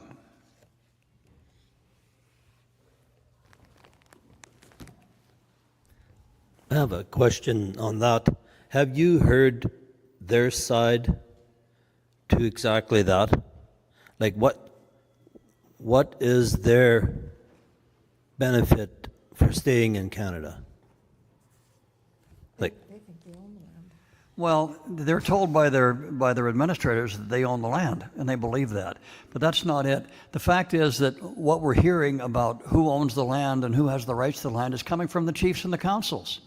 There was a survey done here a little bit ago that said that, I don't know how valid it was, but it's certainly interesting. It said that 46% of the residents of the reserves in Alberta want independence.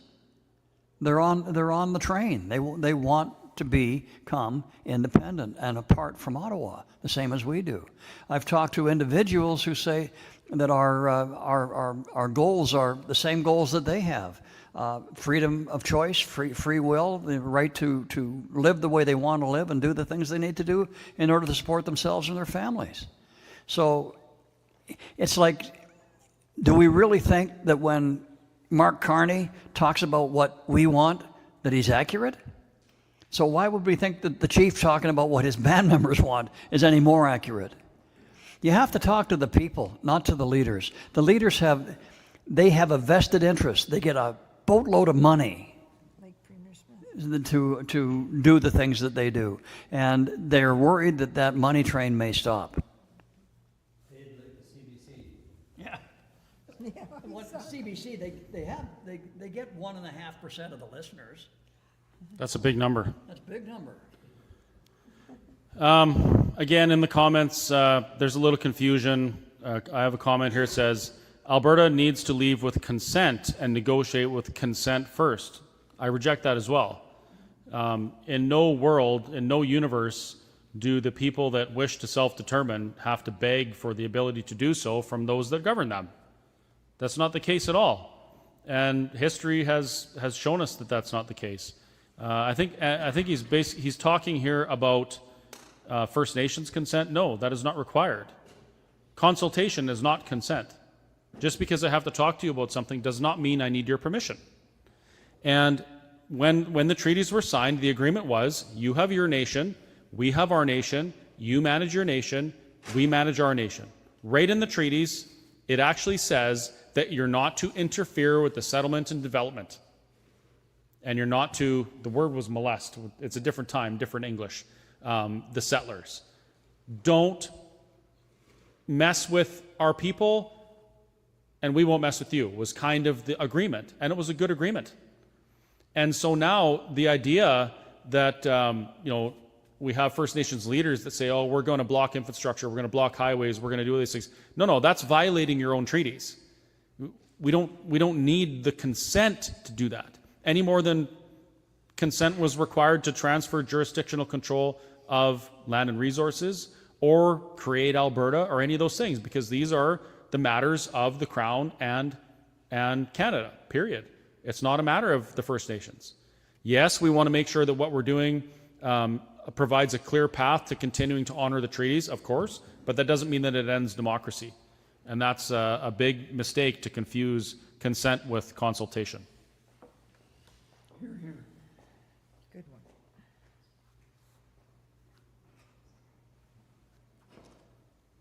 I do appreciate that people that oppose my ideas comment, because it's important to talk about these things, and it gets me thinking too.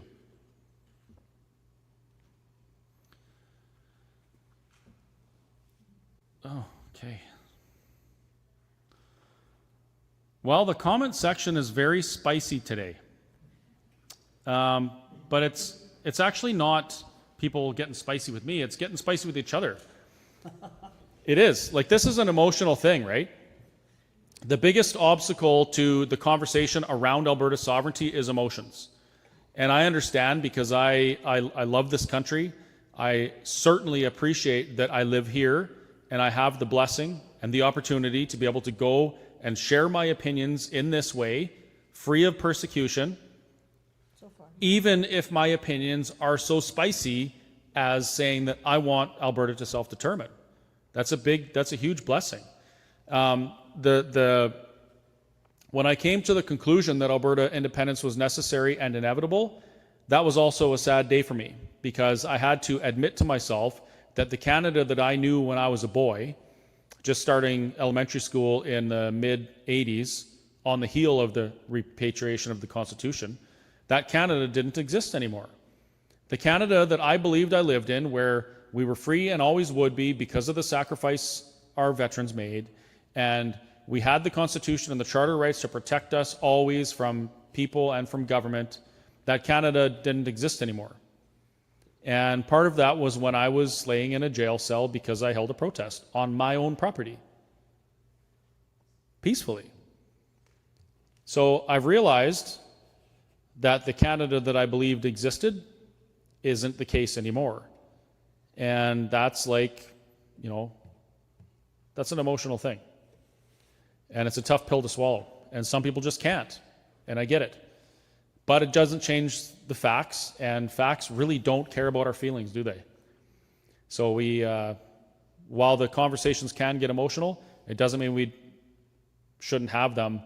But we should, and I'll say this for the people online, try really hard to maintain civility and look at each other as human beings, although online we don't because it's just pixels on a screen, right?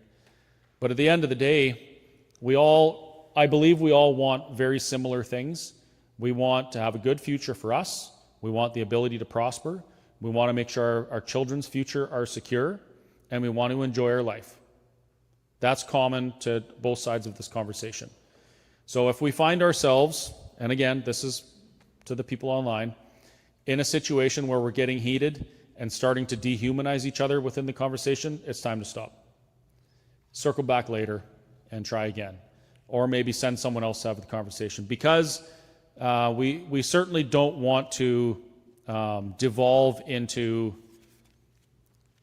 something that we don't want to be, right? We want to be better, and we want to make the world a better place. And so I think we need to remember that. Now, that's okay. That's fine. So on that note, Chris, something I've seen is some infighting on our side that's turning away undecided people. What can be done about that? Why is that happening? Two things. First of all, there will always be infighting in any movement. That happens because we're all different. But my message to people who would not seize the opportunity, the greatest opportunity that Alberta's ever been presented with, because of what other people are doing, I would suggest that they do some self-reflection and ask why they allow themselves to be slaves to what other people are doing. Why should somebody else's actions dictate what we do and whether we do something right or not? So that's the first thing. The second part is, what was the second part? How do we deal with it? Yeah. Well,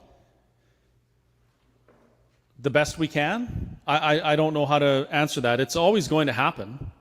We just have to be willing to say, okay, well, if we have differing opinions, we can just each do our thing and go to the same goal. 1940, in early 1940s, there was a very large independence movement in India. And there were groups of people who did not get along. There was atheists and Christians and Muslims and Hindus and Sikhs. And they did not all get along. As a matter of fact, some of them wanted the other ones to die.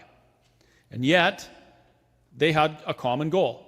They wanted self-determination. They wanted to be free from the English crown. And they worked together. Now, it took some leaders, the least of which was not Gandhi. Of course, he would say that he's the least because that's how he was. But it took some leaders to stand up and say, hey, we may agree on these things, but this is where we're going. We're going somewhere great. Let's go there together, and we can disagree on these other things after. This is more important, and this is no different. Of course, it's not as nasty and violent as what that was, but it's the same concept. We don't have to always agree on everything. We might unify around one idea, which is the best future for Alberta, and disagree on everything else. And we have to be willing to just set the disagreements aside and do what we need to do to achieve the outcome that we all want.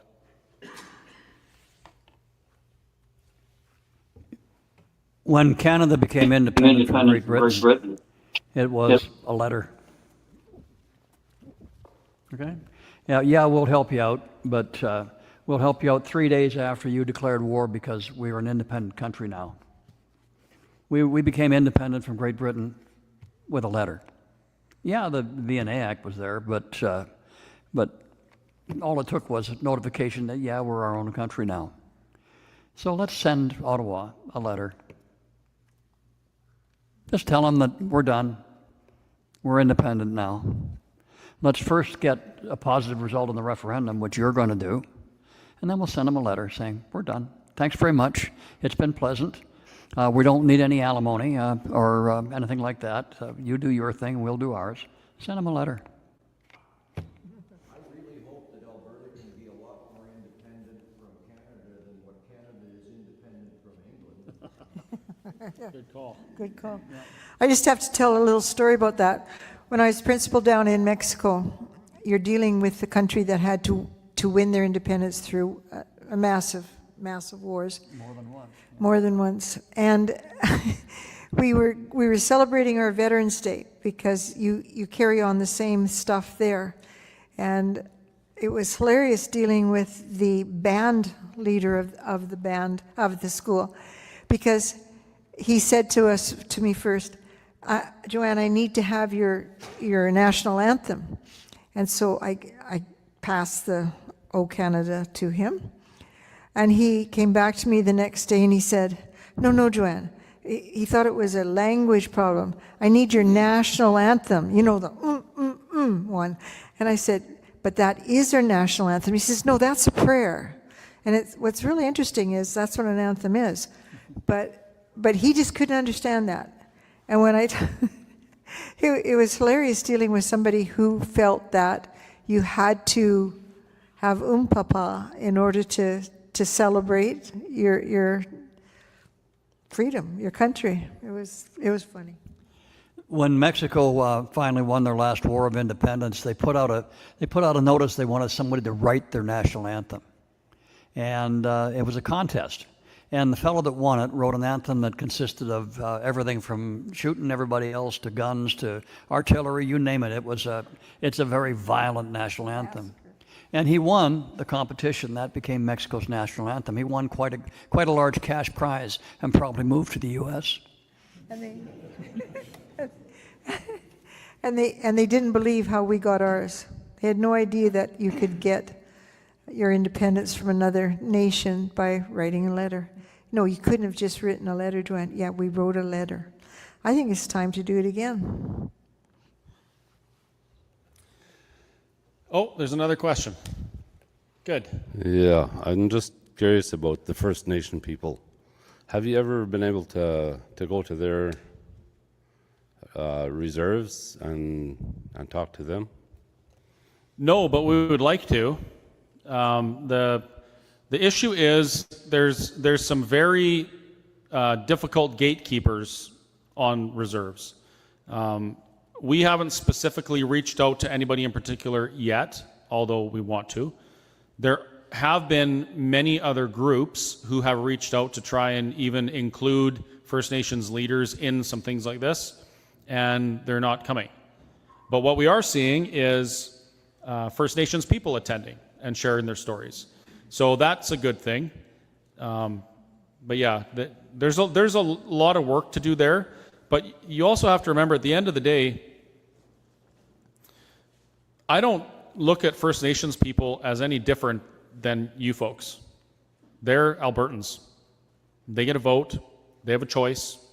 They have access to the same information we do if they want it. And they're free to make their own decisions. I believe that we should be doing everything we can to include them in these conversations.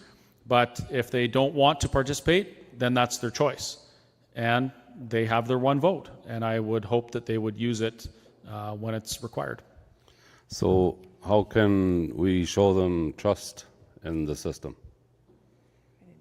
How would we be able to show them that they would be taken care of after Alberta was by itself? Well, the question is, how would we be able to show them they would get taken care of? I don't advocate for taking care of them. I believe that we should honor the existing treaties. Yeah. We should honor that.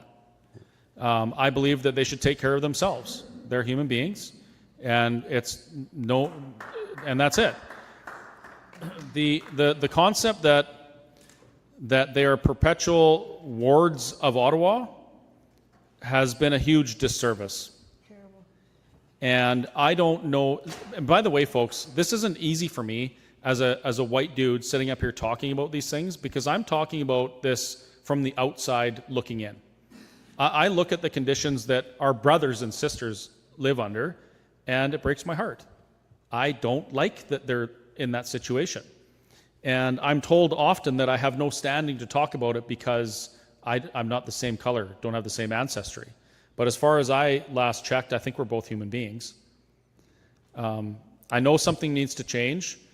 I don't have all the answers, but I am 100% more than willing to have those conversations and do whatever we can to make sure that this opportunity benefits them in the greatest way possible. And I think that's long overdue. I think people have been scared to have that conversation for so long that they're willing to just let these travesties keep happening in the name of protecting the status quo because they don't want to be offensive or whatever. And I think we got to stop that. The whole thing, what it boils down to is that we become afraid to say what we think. We're afraid that somebody will call us the R word, you're a racist, or they're afraid that they'll use the B word, bigot. And that you're prejudiced because you have an opinion about the way that the relationship between Ottawa and the First Nations is playing out. That's the kind of fear that keeps us from doing what we need to do. It's the same thing that keeps us from talking to our friends and neighbors about the value of independence and personal, the personal desire for self-determination and free agency. You have to be willing. When I grew up, we were always told that sticks and stones will break my bones, but names will never hurt me. Now all of a sudden, if you use the wrong name, you can go to jail. But when we were kids, we went home. If I went home and told my father that somebody called me fat and it hurt my feelings, he would ask me, "Did you hit him?" I remember going home and telling my dad one time I had a scrap when I was a youngster, I think first or second grade. He said, "Did you fight back?" And I said, "No." He said, "Well, go fight him." So sticks and stones, we need to worry about that. Names, we shouldn't worry about. If there aren't any questions, I think it'd be a good time to wrap it up. As far as I know, I think we're going to be offered some awesome Crête hospitality. I think we're at the Cozy Corner Guest House tonight. Is that right? No, Red Barn. No, they changed it. Oh. Oh, okay. Anyway, I'm very excited to get out of here and experience a little more of Crête and maybe visit with some more folks. So if you guys don't have any other pressing questions, I guess we'll wrap it up. And I would like to say thank you to you guys and gals for coming out tonight. Thank you to the volunteers who showed up to set everything up and help us with the audio stuff. Thank you to Joanne and John for driving what felt like an eternity to get here. And looking forward to doing it again. And remember, we need your help. Can't do it alone. Yes, and we do need your help. Absolutely, 100%. And so thank you for your help and support as well. And thanks to you folks as well for coming up here. Thank you. My pleasure.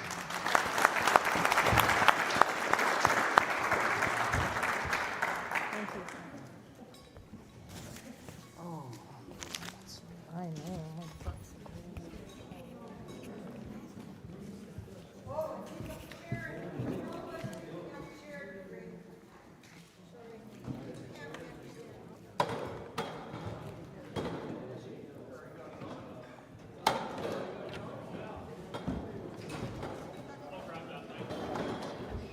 Thank you very much. Appreciate it. Yes. You have a question?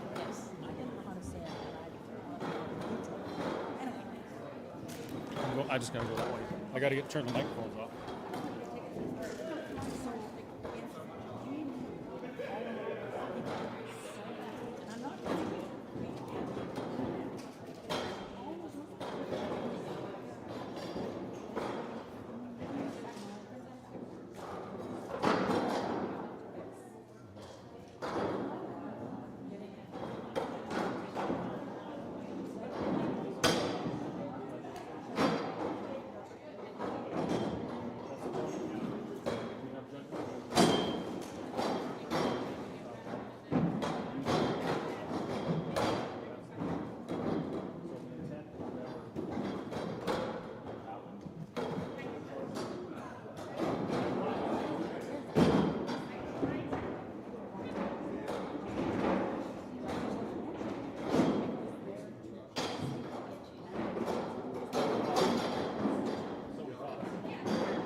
Well, there you go, folks. Another Let's Talk Alberta event.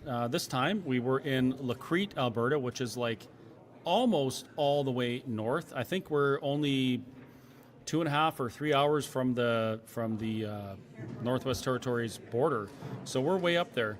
Crête is an absolutely beautiful place. As I described in my talk, you're driving up Highway 88 and it's beautiful, but it's a different kind of beautiful. Swamp, muskeg, small little black spruce trees, very thick bush, and makes you wonder how people lived and settled and built what they did.